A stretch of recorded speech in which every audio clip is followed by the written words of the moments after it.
Because understanding great literature is better than trying to read and understand yet another business book. On the Leadership Lessons from the Great Books podcast, we commit to reading, dissecting, and analyzing the great books of the Western canon. You know, those books, from Jane Austen to Shakespeare, and everything else in between, that you might have fallen asleep trying to read in high school.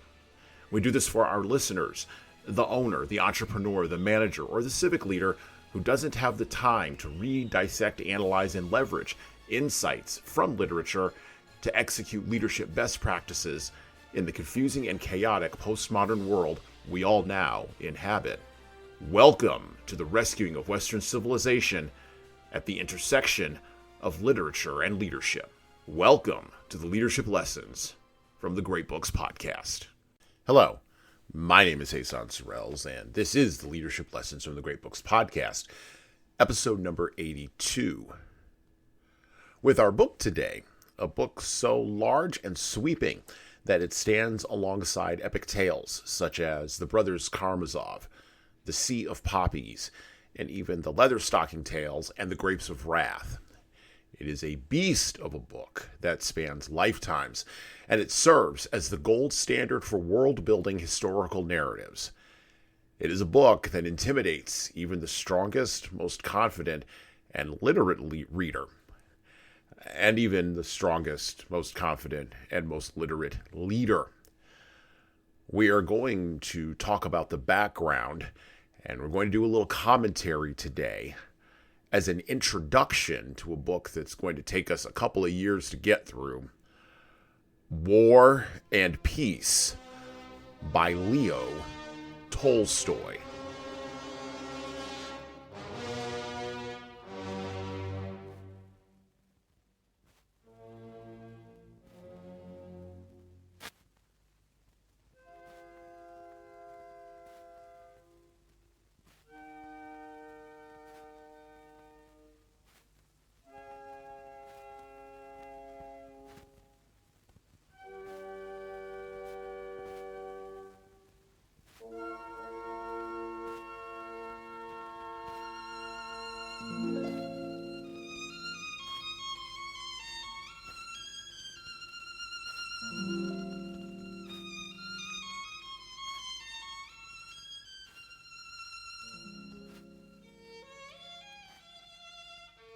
And we pick up from the Penguin Classics edition of War and Peace with a translation by Anthony Briggs and an afterword by Orlando Figs.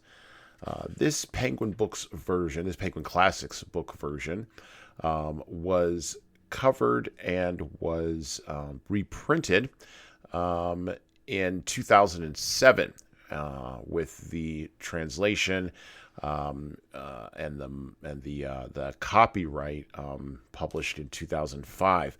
Again, from Penguin Classics. We are going to read this book. It is a beast of a book, and we're going to start off trying to position this beast of a book with this translation and introduction by Anthony Briggs. So we're going to open with that. War and Peace was written during one of the few periods in Leo Tolstoy's life when he had a sense of tranquility and purpose. Superlatives are needed to describe him, a big, strong man with a formidable intellect, powerful emotions, and extraordinary qualities and defects that ran to extremes. He lived a long life and left behind work that fills 90 large printed volumes, the biggest and richest individual contribution to the treasure house of 19th century Russian culture. Leo Nikolaevich Tolstoy was born in 1828 into the Russian aristocracy at Yasnaya Polyana, 130 miles southwest of Moscow. His parents died when he was young, but he and his siblings grew up happily, cocooned by female relatives.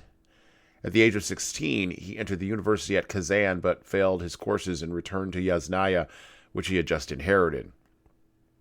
By then, age 19, he had contracted his first dose of venereal disease, a continuing risk during the following years of debauchery and gambling in Moscow and St. Petersburg. Tolstoy's largely autobiographical childhood was accepted by The Contemporary in 1852, the first writing he had submitted for publication. Despite its modest aims and rather dry realism, it was popular and was followed by Boyhood in 1854 and Youth in 1857. Even greater success attended the three-part Sevastopol in December, May, and August 1855 to 56, which presented his experiences and observations as an artillery officer while leading men under fire during the Crimean War, 1854 to 1856, and undermined the false glamour of warfare. He soon became well known in St. Petersburg literary circles, though he found celebrity uncongenial and hurried back to Yasnaya. Tolstoy was occupied with War and Peace throughout the 1860s. The serious writing began in 1863, just as his first son was born. His wife, Sonia, short form of Sofia Andreyanova, was only 18, and she bore him another 12 children. He devoted the 1870s to Anna Karenina. By the way, pause. We'll be reading Anna Karenina on the podcast next season as well. Picking back up. And despite his artistic and commercial successes, he became obsessed by thoughts of his own mortality and tormented by a religious yearning that could not be reconciled with the activities of the church. And he thought constantly about suicide. This spiritual crisis is minutely described in A Confession, 1878 to 1879. Eventually he came through it, but his life was radically changed. He now avoided society, living and working at Yasnaya Polyana, wearing a peasant shirt and doing much manual work. He renounced writing, violence, stimulants of all kinds, including meat eating, and he required impeccable moral standards of all. This was his new religion, the best of Jesus, without his church. His moral stance, especially his pacifism, attracted interest from all over the world, and Tolstoyan communities were formed in several countries by disciples. But he was impossible to live with. His lack of love and charity toward those closest to him, especially his wife, remains a blot on his reputation. He did continue to write, including The Death of Ivan Ilyich, Resurrection, and Hajj Marat, and a moving 5-act tragedy of gruesome subject matter, The Power of Darkness. But at the age of 82, Tolstoy, estranged from all his family except for one daughter, Alexandra, fled with her for a monastery. He fell ill at a now famous railway junction where he died. His body was interred at the top of a small ravine at Yasnaya, where as a small boy he had searched for a little green stick on which was supposedly inscribed a secret formula guaranteeing permanent happiness and brotherly love.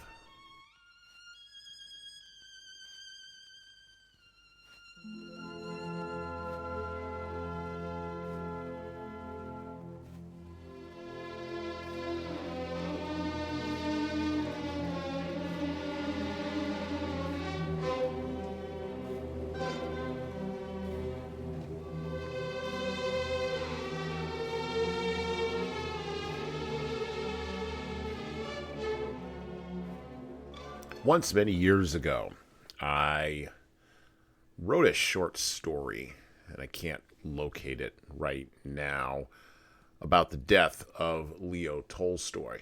This has to be back when I was maybe 16 or 17 years old, because I was fascinated by the idea of a man of Tolstoy's, an author of Tolstoy's stature, dying in a train station, not wanting to be touched by anyone.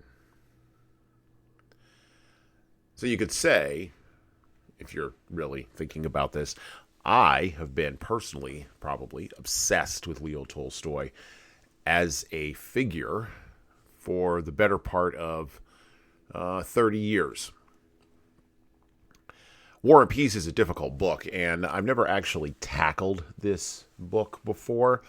I have read Anna Karenina, and I look forward to reading it again. I've read The Death of Ivan Ilyich, and I've read several other Tolstoy books. But War and Peace is a beast, and it's a beast for many reasons. Leo Tolstoy was born in 1828 and died in 1910, so his life spanned almost the entirety of the long 19th century. that really began with the American Revolution and ended with World War I. He is quite possibly, along with Fyodor Dostoevsky and Anton Chekhov, one of the top 3 greatest Russian writers of the 19th century, and globally, one of the greatest writers of all time. And Dostoevsky, who he knew, and Tolstoy usually battle for 1 and 2 in Russian literature. But I think a romantist like Tolstoy, well, it depends upon where you're oriented towards, right? If you're more oriented towards a dour, cynical, dark view of humanity, you're going to go more in the direction of Dostoevsky. And we've covered Crime and Punishment on this podcast, and we were scheduled to cover the Brothers Karamazov. We'll be doing that next year. But Tolstoy with Anna Karenina and now War and Peace does stand as a giant right next to Dostoevsky in how we think about the Russian mind. He received nominations for the Nobel Prize in Literature every year from 1902 to 1906, and he received nominations for the Nobel Peace Prize in 1901, 1902, and 1909. Beginning in his late teens, Tolstoy wrote consistently for his entire life, documenting his life, the life of the Russian people, and eventually the life of human experience. And we saw that reflected in that introduction that we read. Look, Tolstoy was one of those rare people, one of those rare talents that was able to take the thing, the officion, such as it were, his passion, combine it with some discipline, and then shake it up with all of his experiences and spit out works that everyone, regardless of where they came from in the world, could relate to.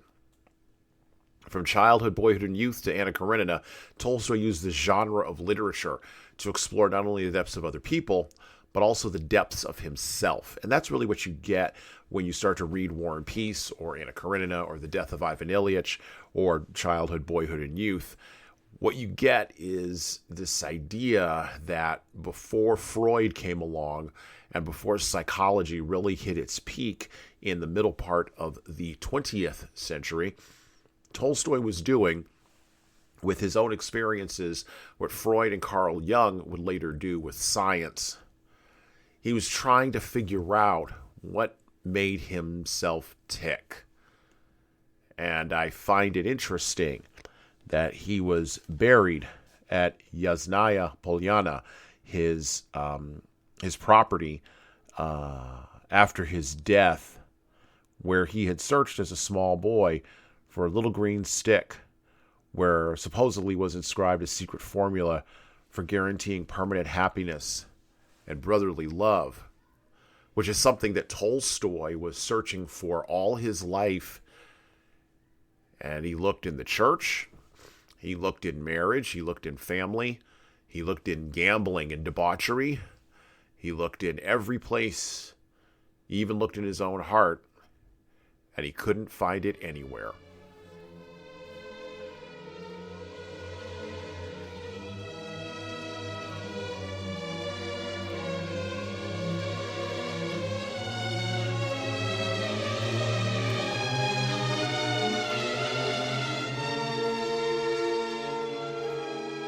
So in order to understand War and Peace, we actually have to position War and Peace as a book beyond just in the human experience. Human beings exist in history. And so we have to talk about the history that surrounds War and Peace and the sweep of it. And so we're going to go back to the introduction that we are reading from here by the translator, Anthony Briggs, and we're going to pick up with his ideas, his thoughts on the history and philosophy behind War and Peace as a way to contextualize the war part and to contextualize the peace part. The inclusion of Tolstoy's reflections on the workings of history and the methods used by historians has always been controversial. But the common accusation that these musings bog down the novel, making it a struggle to get through, is quite false. At an early stage, he realized the danger of this, he meaning Tolstoy, and swept them all out of the main story into an appendix, the epilogue part 2. The few that are left are discreetly deployed. A short reflective passage is sometimes used to punctuate events, for example, to introduce new sections in a measured and thoughtful manner. See the opening chapters of all 3 parts of Volume 3. The epilogue itself may seem too long or repetitive, but it certainly adds to the scope of the novel and should not be ignored. Tolstoy's ideas on warfare history and historians are still relevant to the modern world.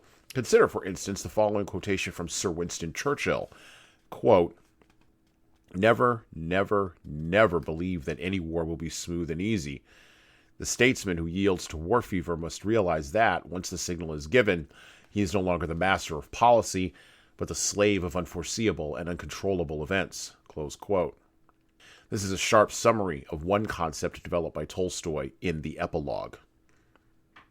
Another example can be seen in the popular political view that when the British Prime Minister retired from office in 2007, he did so having secured peace in Ireland after generations of bloody conflict, and that this was perhaps the most important part of his quote-unquote legacy. Mr. Blair pulled the levers, peace resulted. Do you believe it?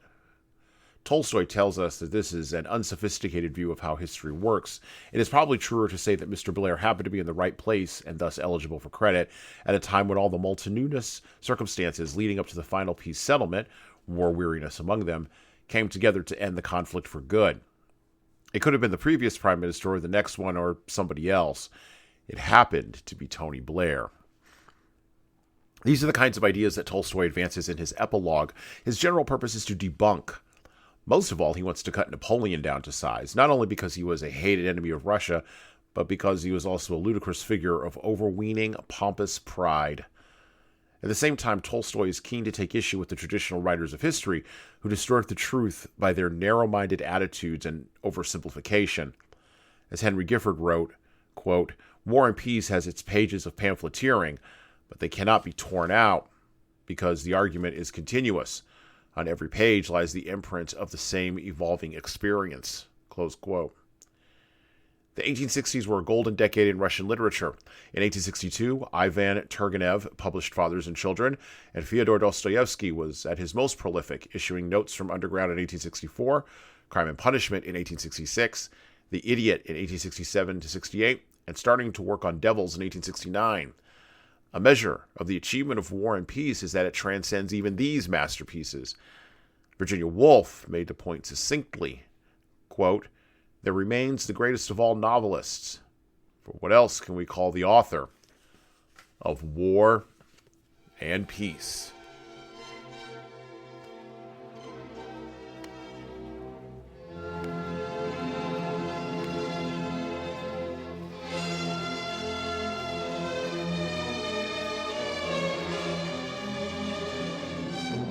So the sweep of War and Peace covers the period in Russia between 1805 and 1820, a period of time that occurred before Dostoevsky himself was born in 1828.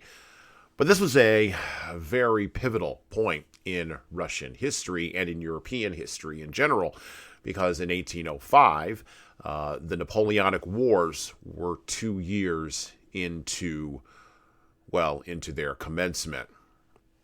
Now, we mentioned, or Briggs mentions, Napoleon in the introduction and Tolstoy's desire to cut Napoleon down to size. And during the Napoleonic Wars, Napoleon, the Corsican general, threw 500,000 men against Russia in 1812. And actually, he didn't just do this once in 1812. He did it twice, first in 1807 and then in 1812, in an attempt to return them, humbled, to the grand game of European imperial affairs, a grand game that Napoleon himself was setting the rules for and was dictating the terms, at least initially. Now, in that second invasion of Russia in 1812, the forced marching and then fighting and then marching back to France across the Russian steppes, combined with Cossacks' guerrilla warfare tactics, a lack of adequate supplies, and disease, caused Napoleon's Grande Armée to be decimated in an act that demonstrated, based on geography, not necessarily strategy, that the great man, the great general, the great Corsican, well, he was full of human inadequacy and human imperfection, just like anyone else. It's impossible for us in our day, in the year of our Lord, 2023, it's impossible for us as postmodern capitalists in America who live in societies, not only in America, a society in America, but live in societies globally now, where honor-based monarchical governing systems have just mostly become anachronisms. It's impossible for us to imagine or to understand just how much psychological pressure the mere presence a guy like Napoleon asserted on everyone in Europe, from the average peasant on the street or on the steppes of Russia, all the way up to the highest folks in government.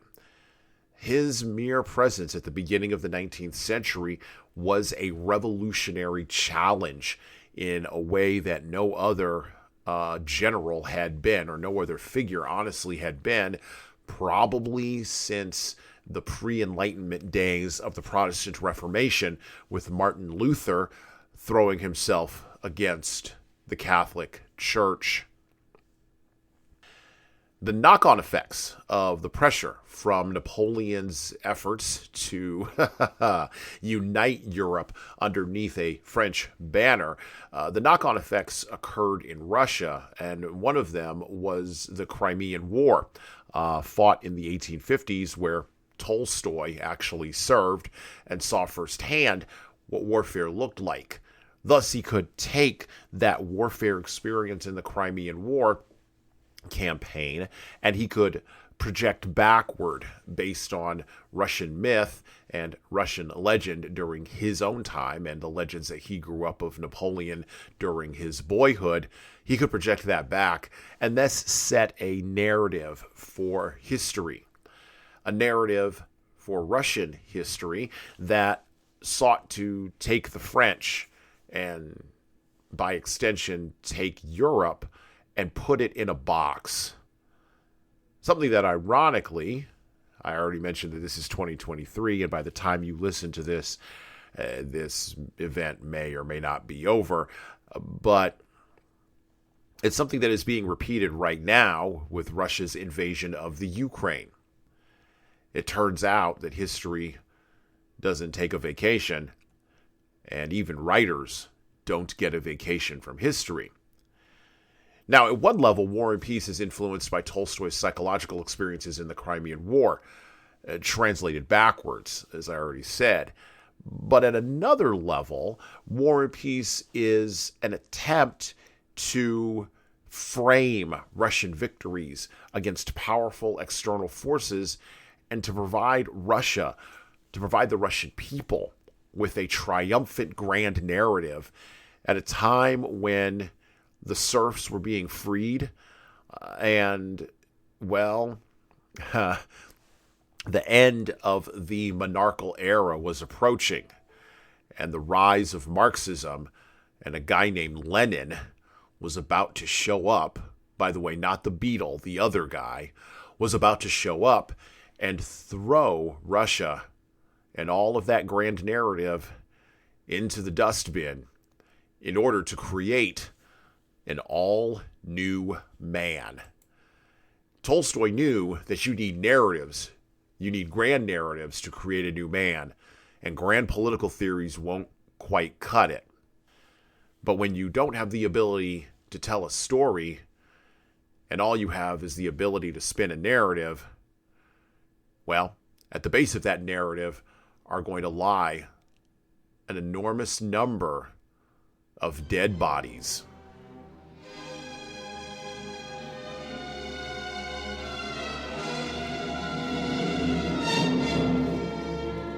Back to the book, back to War and Peace, our introductory episode today, covering a book, once again, that is massive and sprawling. We're going to be in the introduction for a little while. But Tolstoy knows that you cannot spend all your time philosophizing. The sheer thrill of being alive, the excitement of surrendering to the moment and reveling in pleasure are infectiously represented in a series of set pieces. Sometimes the occasion is exquisite enough to be the high point in an individual's life. It is hard to imagine Count Ilya Rostov ever being any happier than when he dances the Daniel Cooper at home, Volume 1, Part 1, Chapter 17, unless it is when he proposes a toast to General Bagration at a lavish dinner that he has put on at the English Club with money he cannot afford to spend. Chapter 2, or Volume 2, Part 1, Chapter 3.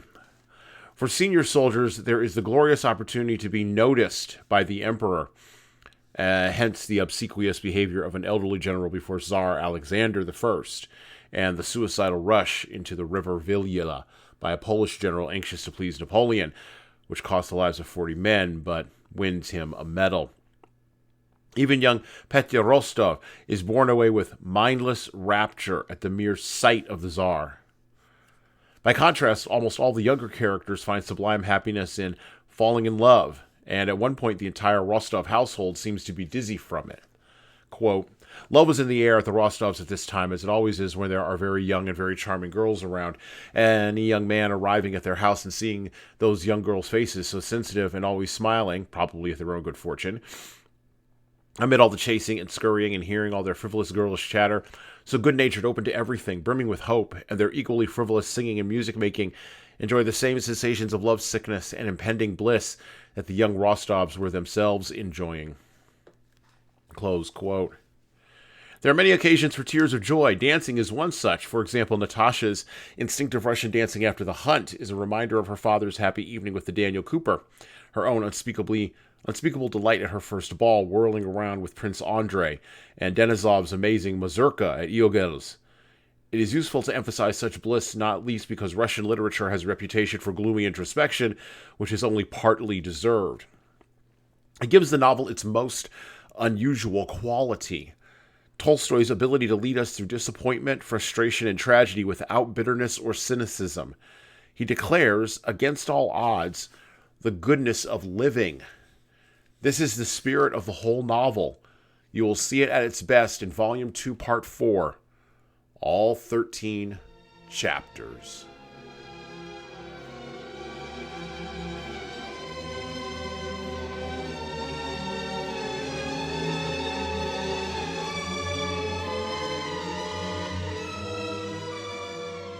War and Peace, just like life, is not all high drama all of the time.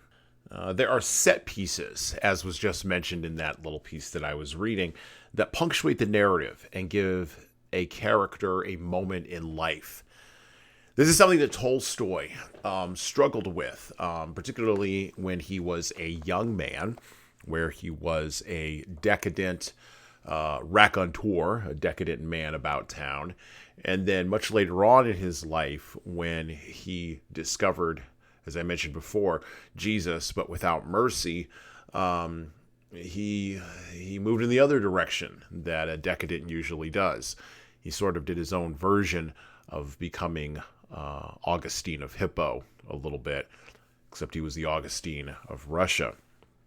Now, Tolstoy, in War and Peace, uses these set pieces in the characters' lives to echo the types of experiences we have in our own lives, from birthdays to holidays to marriages and finally to our own funerals. This is one way human beings combine the philosophy of meaning with the practicality of life. And when we miss out on those patterns or on those rituals, we fail to find meaning, or we struggle to find it. Matter of fact, a lot of us in a postmodern context who no longer eat together as families on a regular basis can struggle to find meaning. Speaking of living in a postmodern era, when those patterns are not functional, like eating together around a dinner table with no cell phones, when instead those are dysfunctional, or when a culture has robbed those patterns, those rituals of meaning, of their meaning, due to the long impact of grinding nihilism, what would have been merely passé in another era becomes riddled with meaning, or, on the other side, contains no meaning at all. At a certain point, you have to move from a theory of living, a philosophizing of living, into the actual practical act of living. And Tolstoy, in War and Peace, balances the cycles of living and nests them into a grand epic of human beings' lives. And not just their lives, but also their loves, their connections, their relationships, and of course, their pursuits.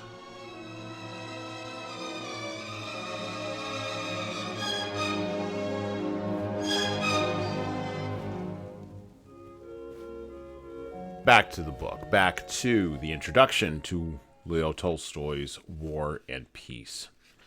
We're rounding the corner here, getting ready to close on our episode today. Although War and Peace has often been described as the greatest novel ever written, Tolstoy once claimed it wasn't a novel at all. Henry James, giving the title as Peace and War, called it a fluid pudding and included it in a list of large, loose, baggy monsters. By contrast, it has been compared to the Iliad in scope and technique, and Prince Dmitry Mirsky, the distinguished émigré historian of Russian literature, called it the most important work in the whole of Russian realistic fiction. Tolstoy's protestation that it wasn't a novel had a particular purpose. He wanted his readers to expect something broader and deeper than the romances they were used to finding in fiction. There would be no single hero and heroine, no straightforward system of exposition, crisis and resolution, no orthodox ending.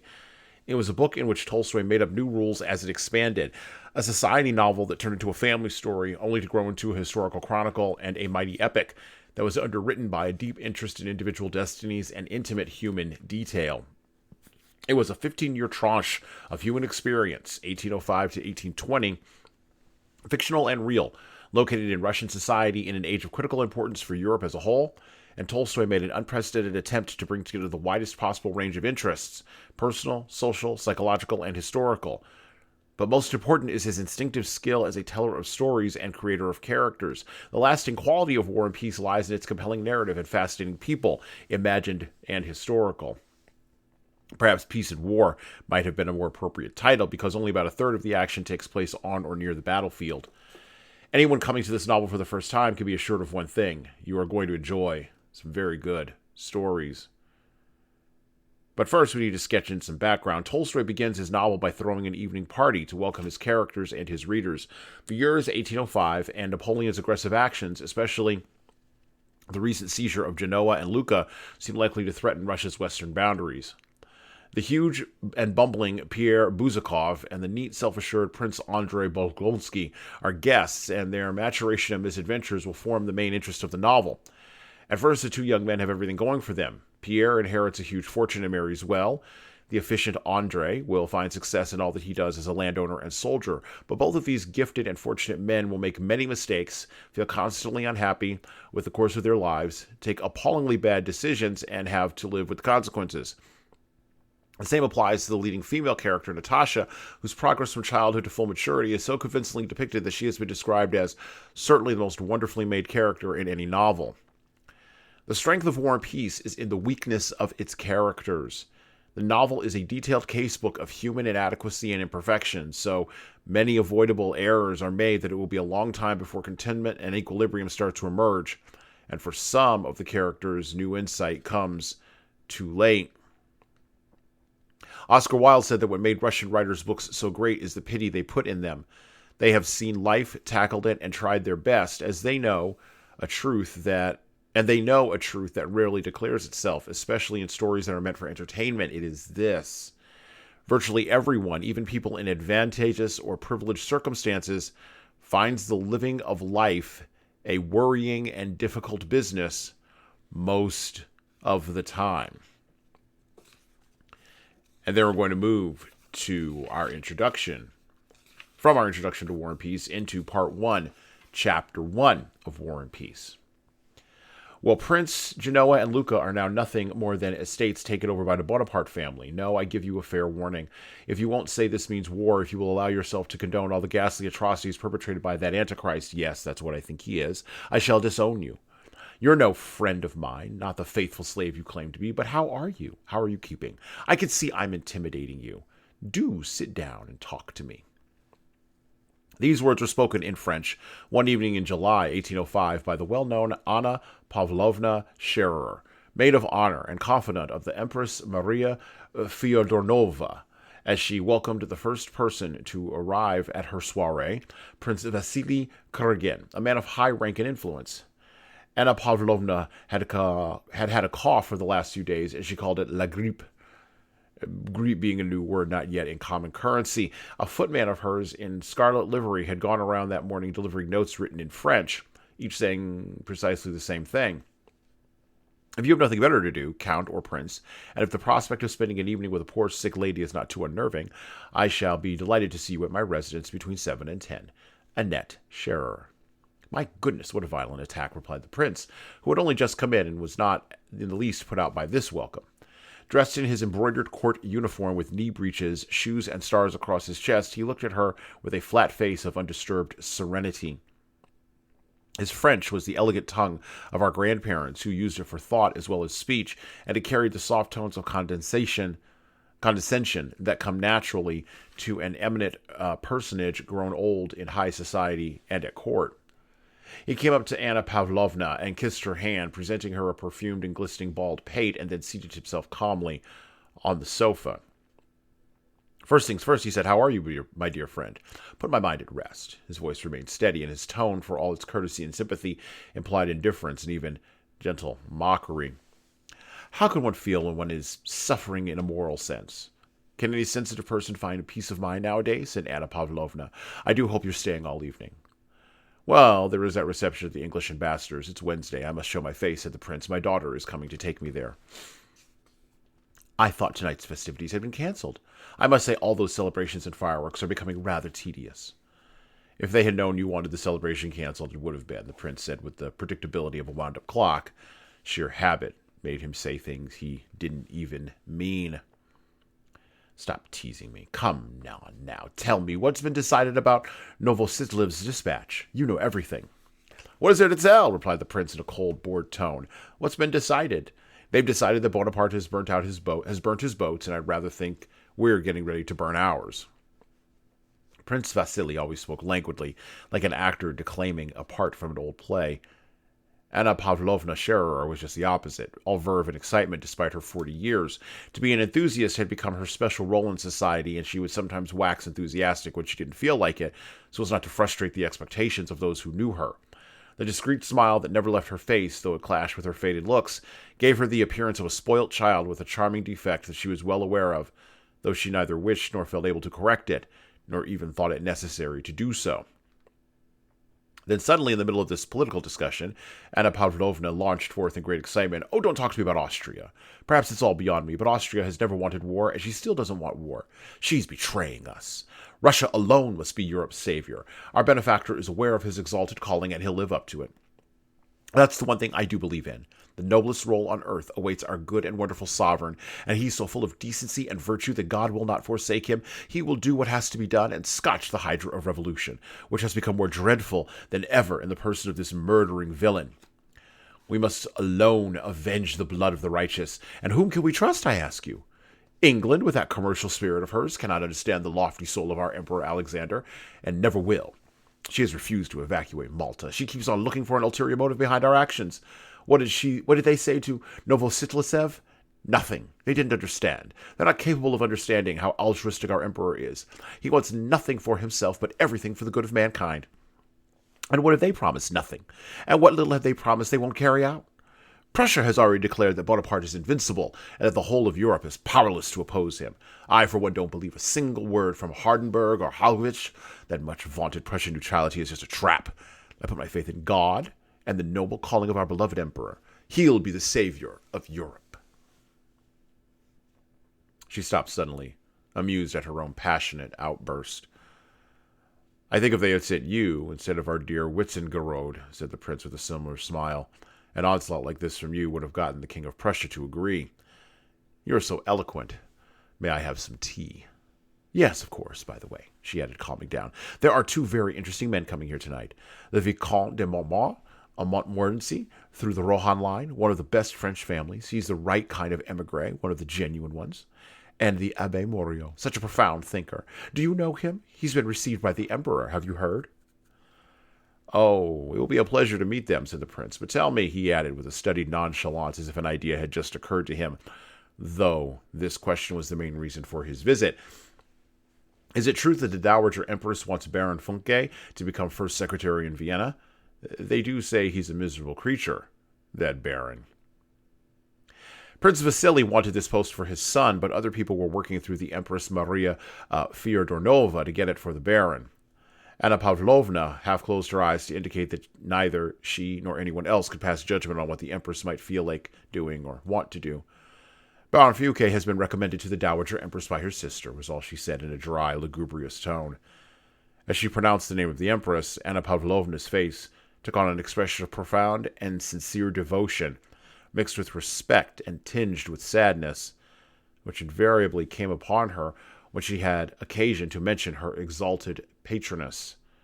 She said that Her Majesty had been gracious enough to show Baron Funke great respect, at which her face once again dissolved into sadness.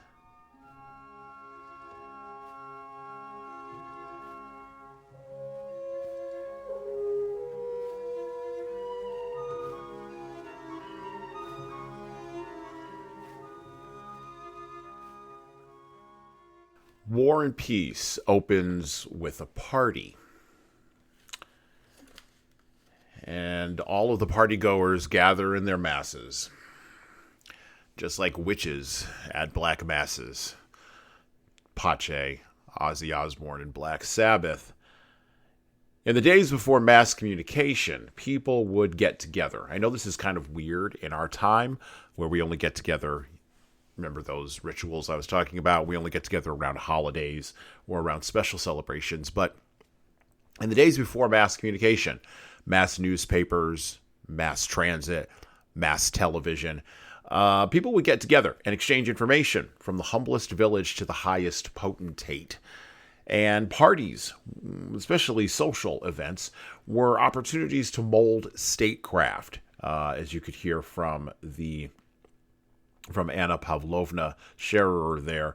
There were opportunities to mold statecraft, but they were also opportunities to perform in person everything, all the acts of behavioral management and human management that people perform now on their smartphones via TikTok. And the TikTok dancers now gather in their masses, just like witches had black masses. Well, women, just then as now, often control the flow of information. And it wasn't, and you see this in Jane Austen's Sense and Sensibility, and you also saw this in Shakespeare's plays, particularly Midsummer Night's Dream and The Tempest. Women control the flow of information, right? And they wielded great influence over communication channels, particularly at the aristocratic levels, as they do now, even in our post-industrialized time. As a matter of fact, the great French ambassador, Talleyrand, who worked with Napoleon and then worked against Napoleon, did a lot of his diplomatic dealings through women he happened to be romancing, because they could move across borders in Europe during the Napoleonic Wars and afterward without being suspected of carrying a thing. Many women, when they held these parties, many society women, behaved just like generals. Remember, I opened up there with Ozzy Osbourne, organizing their troops, resupplying and shoring up defensive positions in conversations, and in general, behaving like they were Napoleon. Everyone has their own little area, right, that they cotton to. Everyone has their own little skill sets. And it's interesting that War and Peace opens with a party, because Anna Pavlovna Scherer is going to be somewhat pivotal, at least at the beginning, to get the action flowing and get the action going. And Tolstoy wanted to start the book in a place that people would either recognize as being a place they may have once been, or they would recognize it as a place they had heard of, or they would recognize it as something that was happening, that they were aspiring to.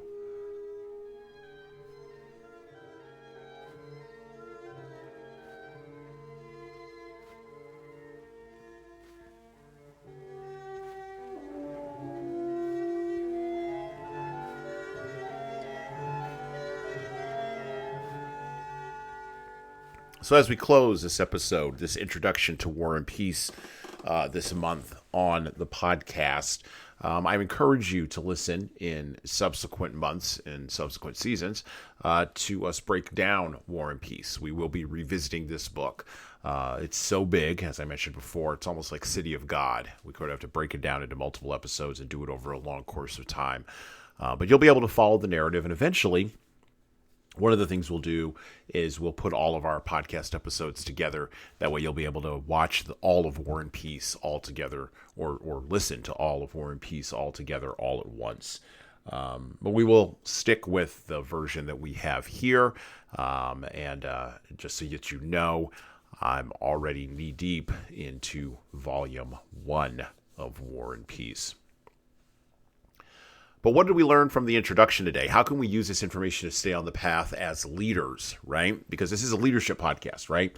What can we learn from understanding the basic structure, Tolstoy's approach, the context in which War and Peace is written, and of course, how War and Peace begins? What can leaders take from all this information? What are the nuggets they can actually apply to their real lived leadership lives? Well, one of the first nuggets is this, and it does come from honestly, from how Leo Tolstoy lived his life. Be consistent, right?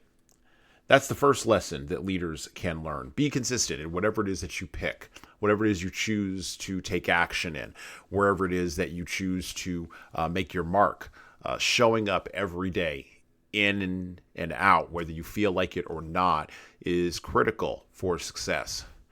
We don't like the word discipline in our postmodern era, but it is discipline that creates talent.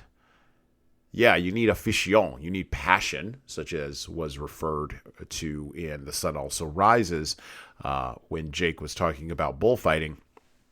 But you also need consistency and discipline, and that's what Tolstoy had. It takes consistency and discipline to actually write a novel like War and Peace and everything else that Tolstoy ever wrote.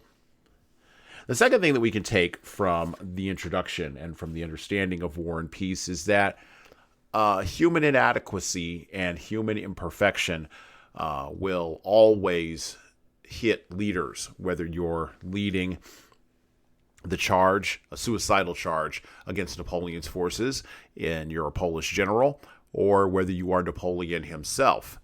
Even the greatest man has foibles and imperfections. Now, this is something we're very familiar with in our postmodern era. As a matter of fact, as leaders, we are surrounded by people who are constantly seeking to bring down others, seeking to bring down, to paraphrase from Teddy Roosevelt, the man in the arena.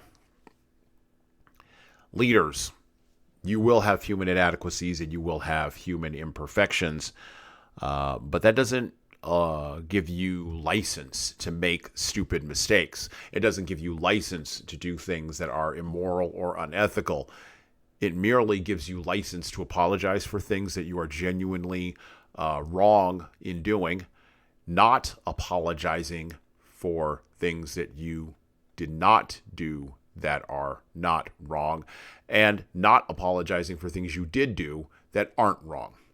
Understanding those distinctions with the difference in our postmodern era is definitely something that comes through, not only in Tolstoy's life, but also in War and Peace.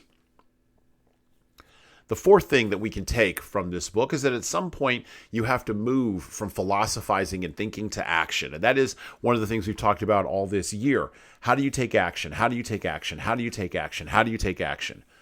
How do you move from thinking about all of this stuff to actually activating on it? How do you move from organizing your people, organizing your masses, such as it were, on a computer screen, or marshaling your resources?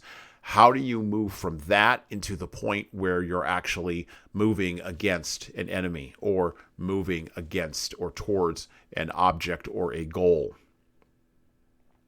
At a certain point, you have to move from thinking to doing. And that point, I would assert, in the world today, is right now. Finally, leaders, gather your masses together. Open with a party, make some decisions about how you're going to open towards your objectives. Are you going to do something that's consistent with the strategy that you've already picked? Or are you going to pick a tactic that's so befuddling to the enemy that they will have no clue what is happening?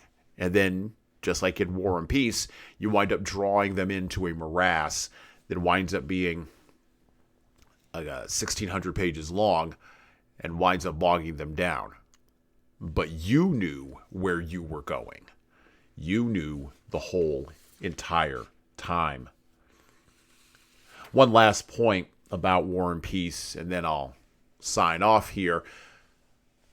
The novel War and Peace is a long game, and just like life, just like Tolstoy's life, just like your life, it is not short. Life is long. Life is sometimes a slog without understanding and appreciating the little things. But it is understanding that life is long and that it will go on, and that you must make a plan and have something to joyfully look forward to that buoys us as leaders. It raises us up. We're talking about War and Peace during the month where we looked at the 7 pillars of wisdom, where we looked at Bury My Heart and Wounded Knee, where we looked at and read Last of the Mohegans. A month of warfare, a month of colonialization, a month where we looked at the effects and the ravages of genocide on peoples. Russia in the 19th century was in a transitional period, and Tolstoy lived through almost all of it. Transitional periods do come about once or twice every generation, and sometimes an entire generation gets to live through a transitional period and affect change.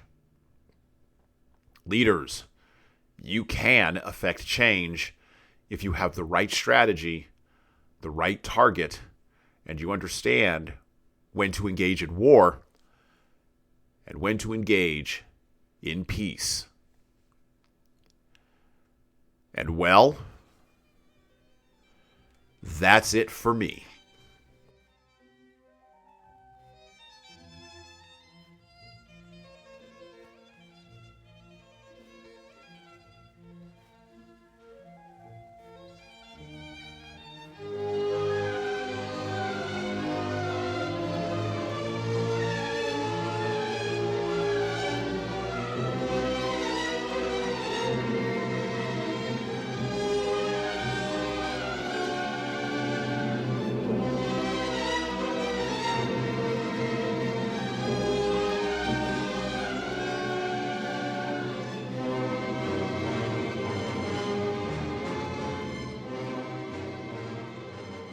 Thank you for listening and subscribing to the Leadership Lessons from the Great Books podcast. If you're listening to this on any of the major podcast players, like iTunes, Google Podcasts, or Spotify, please go ahead and leave us a 5-star review and write a little bit in there. A couple of sentences is good enough. That actually helps us game those algorithms that I was just maybe addressing. And, of course, it helps us grow the show. Tell all your family, tell all your friends, and tell the leaders in your life that you know that need to be listening to this show that this show exists. By the way, if you want to get started on the leadership path yourself, or you know some people who need to go on the leadership path, HSCT Publishing, the home company of Leadership Toolbox and Leadership Lessons from the Great Books podcast, can help you and your team do that. So check out our training webinars, coaching services, and more at leadershiptoolbox.us. We are remote, we're live, we're in person, we're on video, and we've got leadership development solutions for your civic group, nonprofit staff, public sector staff, or even your private sector leaders. And of course, you're going to want to check out our video-based subscription service at leadingkeys.com. That's leadingkeys.com for leadership development on demand. You don't like videos, you don't like training, but you really like the podcast? Well, I would also recommend reading a book. Matter of fact, I'd recommend reading my most recent book, 12 Rules for Leaders, The Foundation of Intentional Leadership. You can get that in paperback, hardcover, or as an ebook on Amazon, Barnes & Noble, Kobo, Ingram Spark, and any other place that you order books online. Finally, of course, we're on YouTube just like everybody else is. We'd love to have you help us grow the YouTube channel, so like and subscribe to the video version of this podcast on the HSCT Publishing channel on YouTube. Just search for HSCT Publishing, or you can search for Leadership Toolbox and hit the subscribe button. Subscribing helps us grow the show, as it does with the audio, just is the same with the video. All right, that's it for me.